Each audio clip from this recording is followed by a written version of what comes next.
নমস্কার বন্ধুরা, আপনাদের সকলকে অমৃত কথা বাংলা চ্যানেলে নতুন পর্বে আপনাদের সকলকে স্বাগত জানাই। সামনেই আসতে চলেছে দশহরা গঙ্গা পুজো। পুণ্যতিথিগুলোর মধ্যে অন্যতম দশহরা। দশহরা তিথির প্রধান ধর্মীয় কাজই হলো গঙ্গা স্নান, কারণ এই তিথিতেই মা গঙ্গা মর্ত্যলোকে অবতরণ করেছিলেন এবং এই তিথিতেই মানুষের 10টি পাপ হরণ করেছিলেন। প্রতি বছর জ্যৈষ্ঠ মাসের শুক্ল তিথিতেই মা গঙ্গা মর্ত্য অবতরণ স্মরণে সনাতন ধর্মাবলীরা বিশেষভাবে উদযাপন করে থাকেন এই দিনটি দশহরা নামেই পরিচিত। দশহরা মানে 10 জন্মের 10 রকমের পাপ হরণ করা। এই দিন গঙ্গা নদীতে ডুব দিলে মানুষের সব পাপ থেকে মুক্ত হয়ে যায় বলেই মনে করা হয়। এছাড়া স্কন্দ পুরাণ অনুযায়ী এই গঙ্গা নদীতে স্নান করলে সমস্ত পাপ হরণ হয়ে যায়। এই দিন 10 রকমের ফল, 10 রকমের ফুল আর 10 রকমের প্রদীপ দিয়ে এই দিন দেবী গঙ্গার পুজো করার কথাও বলা হয়েছে।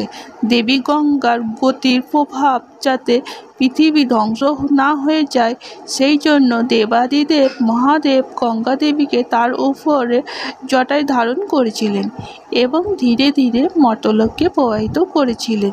এই দিন শিব পুজো করার কথা বলা হয়েছে। এই দশহরা গঙ্গা পুজোতে কেউ গঙ্গা স্নান করার পরে গঙ্গা জল দিয়ে শিবলিঙ্গের অভিষেক করলে দেবাদিদেব মহাদেব খুবই সন্তুষ্ট হয় এবং ভক্তদের মনস্কামনা পূরণ করার কথাও বলা হয়েছে। কথিত আছে ভাগীরথী তার পূর্বপুরুষদের আত্মাকে বাঁচাতে এবং অসুরদের হাত থেকে পৃথিবীকে রক্ষা করতে এই তিথিতেই মা গঙ্গাকে পৃথিবীতে এনেছিলেন, আর সেই কারণেই দেবী গঙ্গাকে ভাগীরথী নামেও পরিচিত। এবার আমরা জেনে নেব এই বছর অর্থাৎ 2024 সালে 1431 বঙ্গাব্দে দশহরা গঙ্গা পুজো কবে পড়েছে।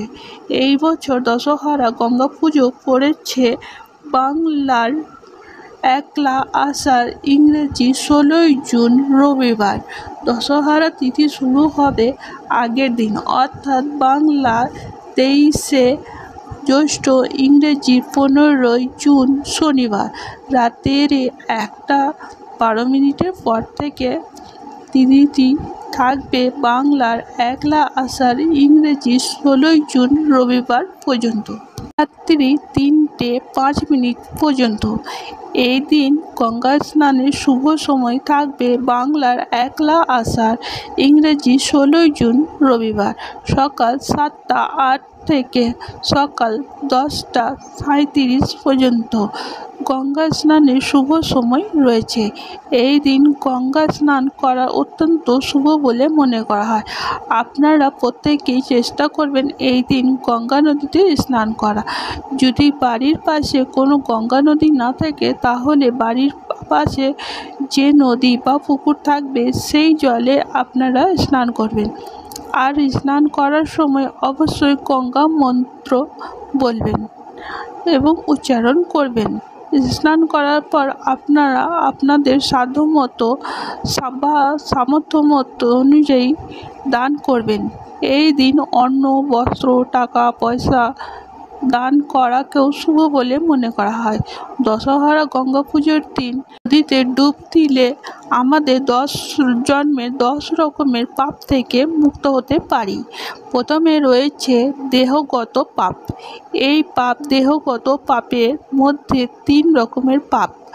1 নম্বর হলো পরদ্রব্য হরণ, 2 নম্বর হলো অযথা হিংসা, 3 নম্বর হলো অবৈধ প্রণয়ন। পরে রয়েছে ব্যক্তিগত পাপ। ব্যক্তিগত পাপের মধ্যে 4টি পাপ হলো 1 নম্বর হলো মিথ্যা কথা বলা, 2 নম্বর হলো অহিংসা বাক্য, 3 নম্বর হলো পরনিন্দা এবং 4 নম্বর হলো অসংগতবদ্ধ প্রলাপ অর্থাৎ বাজে কথা। অবশেষে মানসিক পাপ। এই মানসিক পাপের মধ্যে 3টি পাপ হলো 1 নম্বর হলো মনে মনে পরের দ্রব্য কামনা, 2 নম্বর হলো পরে অনিষ্ট চিন্তা করা, এবং 3 নম্বর হলো মিথ্যার প্রতি আসক্তি। আপনারা এই সব পাপ থেকে মুক্তি হতে দশহরা গঙ্গা পুজোর দিন অবশ্যই গঙ্গা স্নান করবেন এবং মা গঙ্গাকে লাভ করুন। আজকের ভিডিওটা এই পর্যন্তই। যদি ভিডিওটা ভালো লেগে থাকে তাহলে অতি অবশ্যই লাইক করবেন এবং কমেন্ট করবেন। পরবর্তী ভিডিও আপডেট পাওয়ার জন্য চ্যানেলটিকে সাবস্ক্রাইব করে পাশে থাকবেন। নমস্কার, অমৃত কথা বাংলা চ্যানেলের সঙ্গে থাকার জন্য।